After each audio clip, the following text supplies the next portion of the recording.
news out of the U.S. Capitol about California's senior Senator Dianne Feinstein. Various media outlets are reporting that Senator Feinstein's office said today the Democrat experienced broader health complications than were originally revealed following her shingles diagnosis. Those complications included something called Ramsay-Hunt syndrome. Doctors say that can occur when a case of shingles affects a facial nerve close to the eye. The 89-year-old senator had been recovering from shingles at home in San Francisco. That left her absent from the U.S. Senate and some 90 votes for nearly 3 months. She returned to the Senate just last week.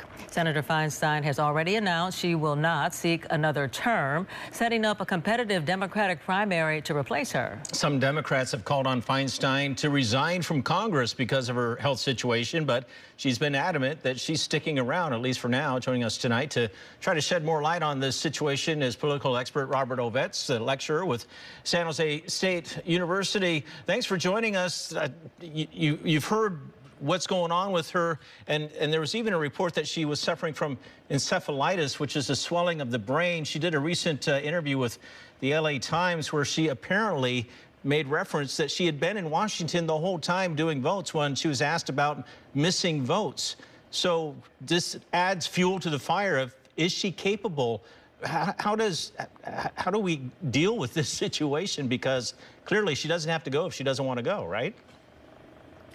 Well, that's absolutely true. A member of Congress is the owner of their seat. So the seat does not belong to the party. And so it's really up to that member to decide whether they stay or go. And for Senator Feinstein, she has the choice whether to leave or not before her agreed date to retire next year. Now, however, the Senate can remove her. She can be expelled according to Article 1, Section 5 of the Constitution if they can get a 2/3 vote. That's unlikely to happen, but it is still possible. What does this mean to California, her not being at the very top of her game? Particularly, they've already said that her workload would be lighter because her doctors recommend that. And what does it mean for the Democrats in terms of their strategy moving forward? Well, Senator Feinstein is a longtime power in the Democratic Party in the Senate. She belongs to two very powerful committees, so her vote is needed. It's a very, very close makeup of the Senate. The Democrats have 48 members and 3 independents that caucus with them. The Republicans have 49, so they can't afford to lose her vote. And as we've seen for the last several months, the Senate Judiciary Committee has fallen behind on many of its votes because Senator Feinstein was absent. So the Democrats really need her. However, as you mentioned in the outset, she doesn't seem very lucid. She doesn't seem to be aware that she's been missing from the Senate. She didn't seem to recognize journalists and why they were taking her photograph. She seems to be shielded by Representative Pelosi, one of her daughters, to kind of shield her from the media. So she looks like she's been through some serious illnesses, and she doesn't sound very lucid or aware of what's going on. Now, we can't have a double standard. We can't expect Senator Feinstein to resign and ask her to do something differently than we have, for example, Senator Byrd, who was into his early 90s when he passed away. So we shouldn't have a double standard, and it's really up to Senator Feinstein whether or not to resign or just not run for re-election. There are several well-known California Democrats who have already announced that they're running for her seat, since she has said that she is not going to run again in 2024.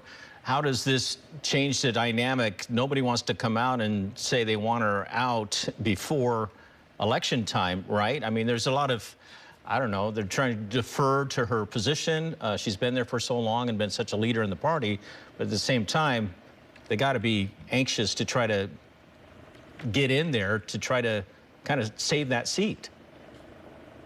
Yeah, it's unclear if Senator Feinstein, as in her current state of health, is adequately representing the state.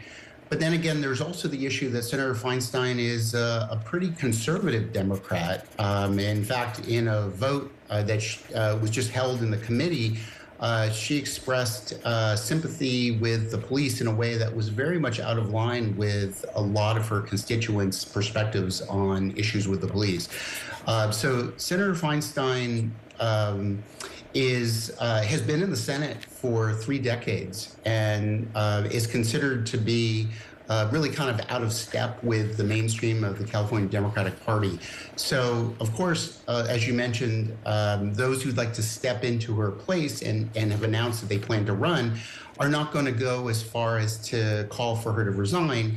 However, if something was to happen and she became incapacitated and could no longer serve, or even, we don't want this to happen, of course, but if she was to pass away, then it would leave it to Governor Newsom to appoint a replacement.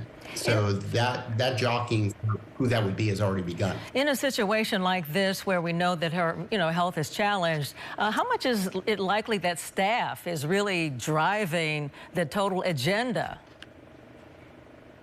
Well, staff always play an important role for any member of Congress, particularly in the above and Senate. beyond the normal circumstances. That's correct. We can only speculate at this moment, but I'm sure she's relying very heavily on the staff. In fact, we could imagine that the staff are pretty much running her office right now because she has been absent and she doesn't seem to be very lucid. All right, Mr. Ovetz from San Jose State University, thanks for joining us and helping us try to clear up what's going on with that position. Obviously, a lot more to come as things move forward and we get closer and closer to election time. Thanks again. We appreciate it.